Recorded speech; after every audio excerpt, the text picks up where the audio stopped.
বহু বছর আগের কথা। বংশীপুর নামে একটি ছোট্ট গ্রাম ছিল। গ্রামটি খুবই সুন্দর ছিল, আর এই গ্রামের মানুষজন ছোট্ট ছোট্ট কুঁড়ে ঘর বানিয়ে থাকত। বেশিরভাগ মানুষ কৃষিকাজ করে জীবিকা নির্বাহ করত, আর বাকি কিছু মানুষজন শহরে কারখানার কাজে যেত। এই গ্রামে পুরুষদের সঙ্গে মহিলারাও হাতে হাত মিলিয়ে কাজ করত। এই গ্রামে চাষবাসের জন্য উন্নত রকম কিছু ব্যবস্থা ছিল না, তাই এই বছর বৃষ্টি না হওয়ার জন্য কোনো চাষই ঠিক করে চাষ করতে পারেনি, আর ঘরে যা মজুদ ছিল প্রত্যেকেরই প্রায় সব শেষ হয়ে গিয়েছিল। এই রকমই একজন গরিব চাষি ছিল কানাই। কানাইয়েরও একই অবস্থা, বৃষ্টি না হওয়ার জন্য সেও চাষ করতে পারেনি। তাই কানাই হতাশ হয়ে দুয়ারে বসেছিল। কি করবে, কিভাবে খাবার জোগাড় করবে, এই সবই চিন্তা করছিল। আজ অনেক বেলা হয়ে যাওয়া সত্ত্বেও সুধা রান্না বসায়নি দেখে কানাই জানতে চায় যে কেন সে রান্না বসায়নি। কানাইয়ের কাছ থেকে এই সমস্ত কথা শুনে রেগে গিয়ে সুধা উত্তর দিল, ঘরে তো চালের একটা কড়া মাত্র নেই, আমি রান্নাটা কি করে করব শুনি? আজ যদি কিছু ব্যবস্থা করতে পারো তো করো, তা না হলে কাল থেকে এরকমই চলবে, খাওয়া দাওয়া বন্ধ, আর না খেতে পেয়েই আমাদের মরতে হবে। সকাল সকাল স্ত্রীর কাছ থেকে এরকম কথা শুনে কানাই খুবই উদাস হয়ে গেল, আর সময় নষ্ট না করে কাঁধে কোদাল নিয়ে সে মাঠের দিকে রওনা দিল।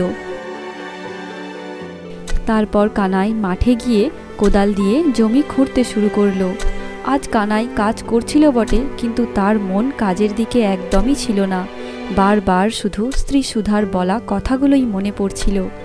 তারপর কানাই একটি গাছতলায় বসে বসে ভাবতে লাগলো যে আজ একটু জঙ্গলের দিকে গিয়ে দেখা যাক যদি কিছু খাবারের ব্যবস্থা হয়।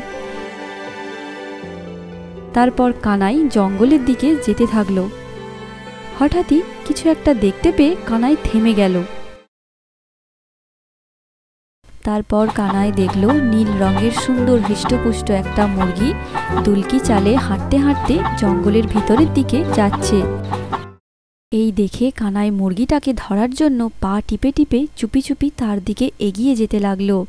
এটা বুঝতে পেরেই মুরগিটি বাঁচার জন্য খুব জোরে দৌড়তে লাগলো, আর কানাইও মুরগিটিকে ধরার জন্য তার পিছন পিছন খুব জোরে দৌড়তে শুরু করলো। মুরগিটি প্রাণপণে পালিয়ে যাওয়ার চেষ্টা করলো, আর আরও জোরে দৌড়তে শুরু করলো।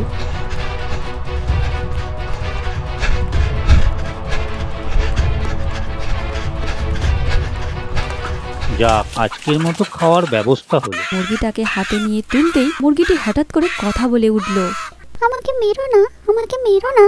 কেন? আমি কোনো সাধারণ মুরগি নই, আমি একটা জাদুর মুরগি। আমি তোমাকে রোজ সকালে একটা করে সোনার ডিম উপহার দিতে পারি, যা দিয়ে তোমার অভাব দূর হতে পারে। তুমি আমার কথা বিশ্বাস করো, তুমি আমাকে তোমার বাড়ি নিয়ে চলো। কাল সকালে আমি যদি তোমাকে একটা সোনার ডিম না দিই, তারপরে তুমি আমায় হত্যা করো। তো আমাকে একটা সুযোগ দাও। তারপর কানাই ওই মুরগিটির কথায় বিশ্বাস করে তাকে বাড়ি নিয়ে এলো, আর তার জন্য সুন্দর একটা খোল বানিয়ে তার মধ্যে তাকে রেখে দিল। এরপর ওই দিন রাত্রিবেলায় কানাই তার স্ত্রী সুধাকে ওই জাদুর মুরগির ব্যাপারে সমস্ত কিছু বলে দিল। আর পরদিন সকাল হতেই সোনার ডিম পাওয়ার লোভে কানাই তাড়াতাড়ি ঘর থেকে বেরিয়ে এলো। বেরিয়ে আসতেই দেখল যে ওই মুরগিটি ডিম দিয়ে খোলের মধ্যে থেকে বাইরে বেরিয়ে আসছে। তারপর কানাই এসে ওই খোলের মধ্যে হাত দিয়ে সত্যি সত্যি একটি সোনার ডিম বের করে আনলো। আর এই সোনার ডিম দেখে কানাই এবং তার স্ত্রী দুজনেই খুবই আশ্চর্য হয়েছিল। তারপর কানাই ওই সোনার ডিমটি শহরের দোকানে নিয়ে গিয়ে বিক্রি করে প্রচুর টাকা পেল। এইভাবে রোজ রোজ একটা একটা করে ডিম বিক্রি করতে করতে এক সময় কানাই গ্রামের সবচেয়ে ধনী ব্যক্তিতে পরিণত হলো। আর আজ আশেপাশের সমস্ত কুঁড়েকে ছাড়িয়ে তার বাড়িটি সবচেয়ে উঁচু, দূর দূর থেকেও তার বাড়িটি দেখা যায়।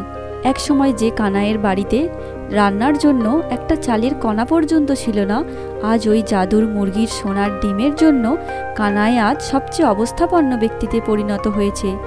আজ তার আর কোনো অভাবই নেই। কিন্তু এই সমস্ত কিছুর মাঝেও কানাইয়ের মনে যেন কোনো শান্তি ছিল না, কারণ দিন দিন তার লোভ ক্রমে বেড়েই চলেছে।